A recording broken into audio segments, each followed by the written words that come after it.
आज हम पढ़ेंगे the red trap story chapter के कुछ इंपॉर्टेंट वर्ड मीनिंग। ये वर्ड आपके लिए बहुत ही ज्यादा इंपॉर्टेंट है। अगर आप इन वर्ड को अच्छी तरीके से समझ लेते हैं तो the red trap story chapter आपके लिए बहुत ही ज्यादा इजी हो जाएगा समझने के लिए। तो जैसे कि आप स्क्रीन पर देख सकते हैं, मैंने कुछ वर्ड्स को येलो कलर से हाईलाइट कर रखा है, जिसका मतलब ये है कि ये वर्ड आपको आपके चैप्टर में देखने को मिल सकते हैं। फिर मैंने इन्हीं वर्ड के सामने इन्हीं के इंग्लिश में मीनिंग लिख रखे हैं। फिर मैंने इन्हीं वर्ड के सामने इन्हीं के हिंदी में मीनिंग लिख रखे हैं। फिर मैंने इन्हीं वर्ड के सामने इन्हीं के पिक्चर्स दिखा रखे हैं, ताकि आप वर्ड को सिर्फ याद ही नहीं बल्कि अच्छी तरीके से विजुलाइज भी कर सके और लंबे समय तक याद रख सके। ठीक है, तो स्टार्ट करते हैं हम अपने पहले वर्ड के साथ। तो यहां पर हमारा जो पहला वर्ड है वो है रेड ट्रैप्स। रेड ट्रैप्स का क्या मतलब होता है? रेड ट्रैप्स का मतलब होता है इक्विपमेंट फॉर कैचिंग रैट्स, यानी कि ऐसे इक्विपमेंट जिसके द्वारा हम चूहों को पकड़ सके। तो उसको हिंदी में क्या कहते हैं? हम चूहेदानी। ठीक है, तो आप सामने देखो चूहेदानी की पिक्चर्स दिखा रखी है, आप इससे याद रखना। ठीक है, सेकंड वर्ड है हमारा थेवरी, यानी कि थेफ्ट, यानी कि चोरी। ठीक है, तो आप सामने पिक्चर को देखिए, यहां पर एक आगे आदमी खड़ा है, पीछे आदमी खड़ा है। तो पीछे वाले आदमी ने आगे वाले आदमी की पर्स को चुरा लिया है। ठीक है ना, चोरी कर ली है। तो आप इससे याद रखना इस पिक्चर से कि थेवरी का मतलब चोरी होता है। जैसे कि हमें पता है जो the red trap story chapter है, उसमें जो मेन कैरेक्टर हमारा जो रेड ट्रैप सेलर है, ठीक है ना, मेन कैरेक्टर हमारा जो चूहेदानी बेचता है, वो बहुत ही ज्यादा गरीब है। ठीक है ना, वो जो चूहेदानी बेचता है ना, उससे इतना पैसा नहीं आता कि वो रोज की जिंदगी में कुछ अच्छा खा सके या खाना भी खा सके। तो वो क्या करता है कि अपने जीवन को व्यतीत करने के लिए वो क्या करता है, वो छोटी मोटी चोरी भी करता था। ठीक है ना, कौन करता था? रेड ट्रैप सेलर था जो। ठीक है ना, छोटी मोटी चोरी भी करता था। क्लियर? अब जो थर्ड वर्ड है हमारा, थर्ड वर्ड का क्या है? थर्ड वर्ड है रैग्स। रैग्स का क्या मतलब होता है? रैग्स का मतलब होता है ओल्ड टर्न क्लोथ्स, यानी कि पुराने फटे कपड़े। ठीक है, आप सामने पिक्चर देख सकते हैं, यहाँ पर एक आदमी खड़ा है, इसने पुराने और फटे हुए कपड़े पहन रखे हैं। ठीक है, तो जैसे कि हमें पता है जो रेड ट्रैप सेलर था, मतलब वो चूहेदानी बिकने वाला आदमी, बहुत ही ज्यादा गरीब था। ठीक है, खाने तक तो पैसे होते ही नहीं थे उसके पास। जब उसके पास खाने तक के पैसे नहीं है तो पहनने के लिए कपड़े भी कहां से होंगे? तो जो कपड़े थे ना उसके बहुत ज्यादा फटे पुराने थे। ठीक है, जिसको हम फटे पुराने कपड़े को क्या कहेंगे? यहाँ पर हम रैग्स कहेंगे। तो आप इस पिक्चर से बिल्कुल याद रखना, फटे पुराने कपड़ों को हम क्या कहेंगे? रैग्स कहेंगे। ठीक है, फोर्थ वर्ड है हमारा रिचिस। रिचिस का क्या मतलब होता है? रिचिस का मतलब होता है वेल्थ। वेल्थ का क्या मतलब होता है? वेल्थ का मतलब होता है धन और संपत्ति, मतलब कि धन संपत्ति। ठीक है, तो मतलब मैंने पिक्चर के थ्रू दिखा रखा है, बहुत सारा पैसा दिखा रखा है। इसका मतलब ये कि रिचेस का मतलब धन संपत्ति, मतलब बहुत सारा पैसा हो। ठीक है, बहुत सारा धन और संपत्ति हो। ठीक है, नाउ पैटी। पैटी का क्या मतलब होता है? पैटी का मतलब होता है स्मॉल, यानी कि छोटा। छोटा कह लो या थोड़ा कम कह लो। ठीक है, जैसे कि आप स्क्रीन पर देख सकते हैं, यहाँ पर दो ऑब्जेक्ट दिखा रखे हैं, एक बड़ा और एक छोटा। तो छोटे वाले के सामने मैंने टिक लगा रखा है, जिसका मतलब यह है कि पैटी का मतलब छोटा या थोड़ा कम को हम पैटी कहते हैं। क्लियर? इस पिक्चर से याद रखना। अब नेक्स्ट है हमारा ग्लिम। ग्लिम का मतलब क्या होता है? शिन। शिन का मतलब क्या होता है? चमक। ठीक है, तो मैंने यहाँ पर सूरज की चमक को दिखा रखा है। ठीक है, तो आप इस चमक से याद रखना कि ग्लेम को हम चमक कहते हैं।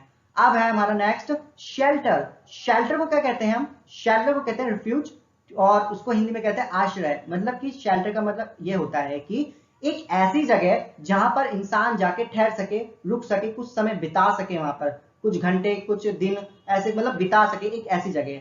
ठीक है ना, तो उसी जगह को हम कहेंगे शेल्टर। तो आप जैसे कि सामने देख सकते हैं, मैंने घर बना रखा है, यहाँ पर जाके लोग अपना समय बिता सकते हैं, यहाँ पर ठहर सकते हैं। ठीक है ना, तो आप इस पिक्चर से याद रखना कि शेल्टर का मतलब एक ऐसी जगह होता है जहां पर लोग जाके रुक सकते हैं और अपना समय व्यतीत कर सकते हैं वहां पर। ठीक है, और ये है हमारा नेक्स्ट वैगाबॉन्ड। वैगाबॉन्ड का क्या मतलब होता है? वैगाबॉन्ड का मतलब होता है वेंडरर। वेंडरर का मतलब होता है आवारा। ठीक है ना, जैसे कि आप यहाँ पर पिक्चर में देख सकते हैं, एक आदमी है यहाँ पर, ठीक है, जो सुनसान सड़कों पे बस ऐसी बिना मतलब के घूम रहा है। तो ये एक आवारा इंसान हुआ ना, बिना एम के ऐसी बस सड़कों पे ऐसे ऐसे घूम रहा है, तो ये आवारा है। ठीक है, इससे याद रखना। इस पिक्चर से आप याद रखना कि वैगाबॉन्ड को वेंडरर यानी कि आवारा कहा जाता है। ठीक है, नाउ मोनोटोनस। मोनोटोनस का क्या मतलब होता है? मोनोटोनस का मतलब होता है बोरिंग, यानी कि नीरस। ठीक है, तो आप सामने देख सकते हैं पिक्चर में कैसे उदास सा बैठा हुआ है।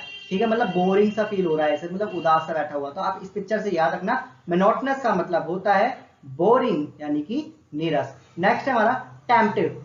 ठीक है, टेम्प्ट का मतलब क्या होता है? इंटाइज्ड। इंटाइज का मतलब होता है मोहित करना। मोहित मतलब क्या होता है? मोहित करने का मतलब होता है किसी को अपनी तरफ आकर्षित करना, मतलब अट्रैक्ट करना। ठीक है ना। तो जैसे कि ये देखो, इस नेकलेस ने अपनी और किसको अट्रैक्ट करा है? इस वुमेन को अट्रैक्ट कर लिया। ठीक है, तो इसको कहेंगे टेम्प्टिव, मतलब टेम्प्ट हो गए, मतलब कि इंटाइज हो रहा, मतलब कि अपनी तरफ आकर्षित करना। ठीक है ना। तो हम याद रखेंगे टेम्प्ट का मतलब इंटाइज होता है और इंटाइज का मतलब मोहित करना होता है। मोहित करना मतलब अपनी तरफ अट्रैक्ट करना होता है। क्लियर। अब है नेक्स्ट हमारा प्लॉट्स। प्लॉट्स का मतलब क्या है? प्लॉट्स का मतलब होता है ट्रजेस। ठीक है ना। इसका मतलब होता है पैर घसीट कर चलना। ठीक है, आप सामने पिक्चर में देख सकते हैं, मैंने टांगे दिखा रखी है, मतलब तो ये पैर घसीट घसीट के चल रहा है। ठीक है ना। तो आप इससे याद रखेंगे कि प्लट्स का मतलब होता है पैर को घसीट घसीट के चलना। आप इस पिक्चर से याद रखना। ठीक है ना, इस पिक्चर से आप याद रखना कि पैरों को घसीटने को कहते हैं हम प्लट्स। ठीक है, नेक्स्ट है हमारा शवल्ड। शवल्ड का मतलब होता है रिमूव फ्रॉम शवल, यानी कि बेलचे से हटाना। मतलब कि क्या होता है, जैसे कि आपने देखा होगा, जब भी हमारे यहाँ मिस्त्री होते हैं जो एक बेलचा सा लेकर रखते हैं, जब भी उन्हें सीमेंट किसी तसले में डालनी होती है ना, तसले में जब सीमेंट डालनी होती है तो वो बेलचे से उस सीमेंट को उठाते हैं और उस तसले के अंदर डाल देते हैं। ठीक है ना। तो सिमिलरली जो रेड ट्रैप स्टोरी कहानी में जो फर्नेस होती है, मतलब भट्टी होती है, वहां पर मजदूर काम कर रहे होते हैं ना, मजदूर काम कर रहे होते हैं भट्टी में, तो वो क्या करते हैं, कोयले को क्या करते हैं, उस बेलचे से अंदर डाल रहे होते हैं, उस भट्टी के अंदर डाल रहे होते हैं। ठीक है ना। तो कोयले को भट्टी के अंदर डाल रहे हैं, किससे डाल रहे होते हैं? बेलचे से। ठीक है ना। तो यहाँ पर लिखा हो शॉवल का मतलब होता है रिमूव फ्रॉम शवल, यानी कि बेलचे से हटाना। ठीक है, मतलब अब याद रखना कि बेलचे से हटाने का कहने का मतलब उनका यही है कि चीजों को, जैसे कि बेलचे का इस्तेमाल कर रहे हैं वो अपने। ठीक है ना। तो इसमें जैसे कि इसमें इस्तेमाल करते हुए दिखा था मैंने कि वो अपने कोयले को अंदर की तरफ डाल रहे हैं भट्टी के अंदर, किसके थ्रू? बेलचे के थ्रू। Now snare. स्नैर का क्या मतलब होता है? स्नैर का मतलब होता है ट्रैप। ट्रैप का मतलब होता है जाल या फंदा। तो आप जैसे कि पिक्चर में देख सकते हैं कि यहाँ पर एक चूहा जाल में फंस चुका है, यानी कि एक ट्रैप में फंस चुका है। क्लियर। नेक्स्ट हमारा है पॉरेज। पॉरेज का मतलब क्या होता है?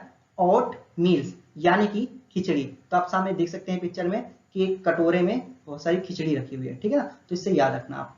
तो अब आता है सपर। सपर का मतलब क्या होता है? सपर का मतलब होता है the last meal of the day, यानी कि पूरा जो दिन बीत जाए तब जो लास्ट में खाना खाया जाता है उसको क्या कहता है? रात का खाना। ठीक है, जैसे कि आप पिक्चर में देख सकते हैं कि दो आदमी बैठे हुए हैं और वो अपने रात के खाने को एंजॉय कर रहे हैं। ठीक है। अब लास्ट है हमारा इसका मेजोलिस। मेजोलिस का मतलब क्या होता है? मेजोलिस का मतलब होता है a game of cards played in Sweden, यानी कि एक ऐसा खेल, एक ऐसे ताश के पत्तों का खेल जो कि सिर्फ स्वीडन में खेला जाता है। क्रॉफ्टर। क्रॉफ्टर का क्या मतलब होता है? क्रॉफ्टर का मतलब होता है a person who rents and works as small farm, यानी कि एक ऐसा आदमी जो छोटे खेतों को किराए पे देता हो और काम भी करता हो उसमें। ठीक है ना, उसी को हम क्रॉफ्टर कहते हैं। ठीक है। नेक्स्ट है हमारा क्रीमरी। क्रीमरी का मतलब क्या है कि a place where milk and the cream are made into the butter and cheese, यानी कि एक ऐसा कारखाना जहां पर मक्खन घी आदि बनाया जाता हो। ठीक है ना, मतलब एक ऐसी जगह जहां पर मक्खन घी भी बनाया जाता है, उसी को हम क्रीमरी कहते हैं। ठीक है। लास्ट इसका ये वो है क्रोनर। क्रोनर का मतलब होता है the standard monetary unit of Sweden, यानी कि जो स्वीडन में जो करेंसी यूज की जाती है उसको हम क्रोनर कहते हैं। पैडलर। पैडलर का क्या मतलब होता है? पैडलर का मतलब होता है वेंडर। वेंडर का मतलब होता है बेचने वाला, मतलब कि जो भी सामान बेचने वाले लोग होते हैं उनको हम पैडलर कहते हैं। जैसे कि हमें पता है the red trap story chapter में जो कि रेड ट्रैप सेलर था ना, वो पैडलर था, यानी कि सामान बेचने वाला। ठीक है ना, जो चूहेदानी बेचता था। ठीक है ना, तो वो क्या था? पैडलर। ठीक है, क्योंकि वो बेचने वाला था। क्या बेचने वाला था? सेलर था। किसका सेलर था वो? रेड ट्रैप्स का। ठीक है। नेक्स्ट है हमारा हैमर। हैमर का मतलब होता है स्ट्रोक्स, यानी कि हैमर स्ट्रोक्स का मतलब होता है पूरा कि sound of the hammer striking, यानी कि हथौड़ा जब किसी चीज पे मारते ना जो आवाज आती है ना उसको कहते हैं हम हैमर स्ट्रोक्स। ठीक है ना, जब किसी चीज पे आवाज मारते तो जब वो खट खट खट से आवाज आती है ना तो उसी को कहते हैं हम हैमर स्ट्रोक्स। क्लियर। अब ये थर्ड है हमारा इसमें स्टैगर्ड। स्टैगर्ड का मतलब क्या होता है? स्टैगर्ड का मतलब होता है वॉक अनस्टीडली, यानी कि लड़खड़ा कर चलना। ठीक है, जैसे कि आप सामने पिक्चर में देख सकते हैं ये लड़का लड़खड़ा कर चल रहा है। ठीक है, लास्ट है इसका ये स्मेल्टर। स्मेल्टर का मतलब होता है मेल्टिंग ऑफ आयरन, यानी कि लोहे का पिघलना। तो आप जैसे देख सकते हैं यहाँ पर जो फर्नेस में मतलब कि भट्टी के अंदर लोहे को पिघलाया जा रहा है, तो यहाँ पर ये आदमी क्या कर रहा है, लोहे को अच्छी तरीके से लिक्विड फॉर्म में लाने की कोशिश कर रहा है। ये देखिए लोहा है जो कि आयरन है, ठीक है ना, पिघला रहा है इसको। क्लियर। फॉर्ज, फॉर्ज का क्या मतलब होता है? फॉर्ज का मतलब होता है फर्नेस। फर्नेस का मतलब क्या होता है? भट्टी। ठीक है, तो आप सामने देख सकते हैं एक भट्टी की फोटो लगा रखी है। ठीक है, तो इस फोटो से याद रखना कि फॉर्ज को हम भट्टी कहते हैं। ठीक है ना। सेकंड है हमारा स्काउस। स्काउस का मतलब होता है फ्लैट बॉट, यानी कि कुछ ऐसी नाव जो नीचे से एकदम फ्लैट होती हैं। ठीक है, तो सामने देख सकते हैं बहुत सारी बोट हैं। ठीक है। थर्ड है हमारा पिग आयरन। पिग आयरन को हम क्या कहते हैं? रो आयरन, यानी कि कच्चा लोहा। तो जैसे कि मैं पता है ना, जब माइनिंग की जाती है तो उस समय हम कच्चा लोहा निकालते हैं। ठीक है ना, वो एक्चुअल लोहा नहीं होता जो हम देखते हैं हमारे घर में, फैक्ट्री में जो भी दिख रहे होते हैं हमारे आसपास, वो एक्चुअल में इतना स्ट्रॉन्ग नहीं निकलता है, मतलब कि एक मिक्सचर होता है काफी एलिमेंट्स का। तो उसी को हम कहते हैं रो आयरन, यानी पिग आयरन, मतलब कच्चा लोहा। तो आप सामने देख सकते हैं, और कच्चा लोहा कुछ इस तरीके से ग्रे कलर का दिखता है, ऐसे पत्थर की तरह। ठीक है ना।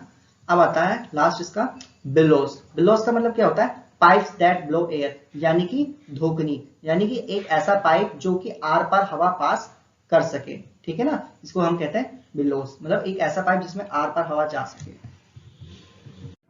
सोटी पैंट्स।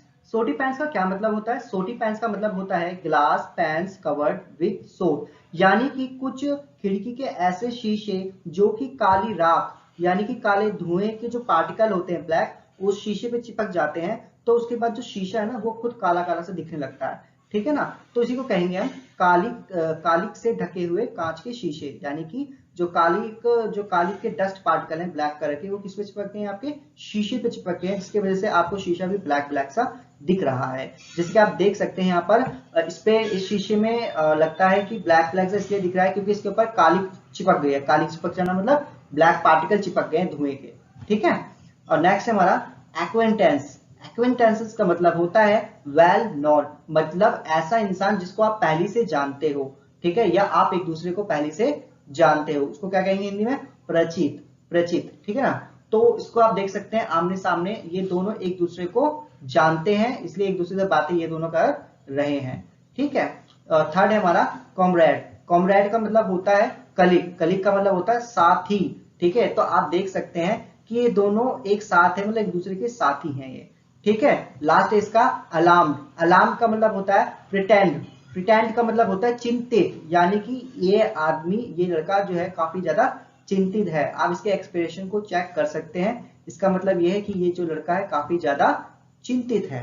ठीक है ना, बहुत ज्यादा अलार्म्ड है, यानी कि बहुत ज्यादा चिंतित है।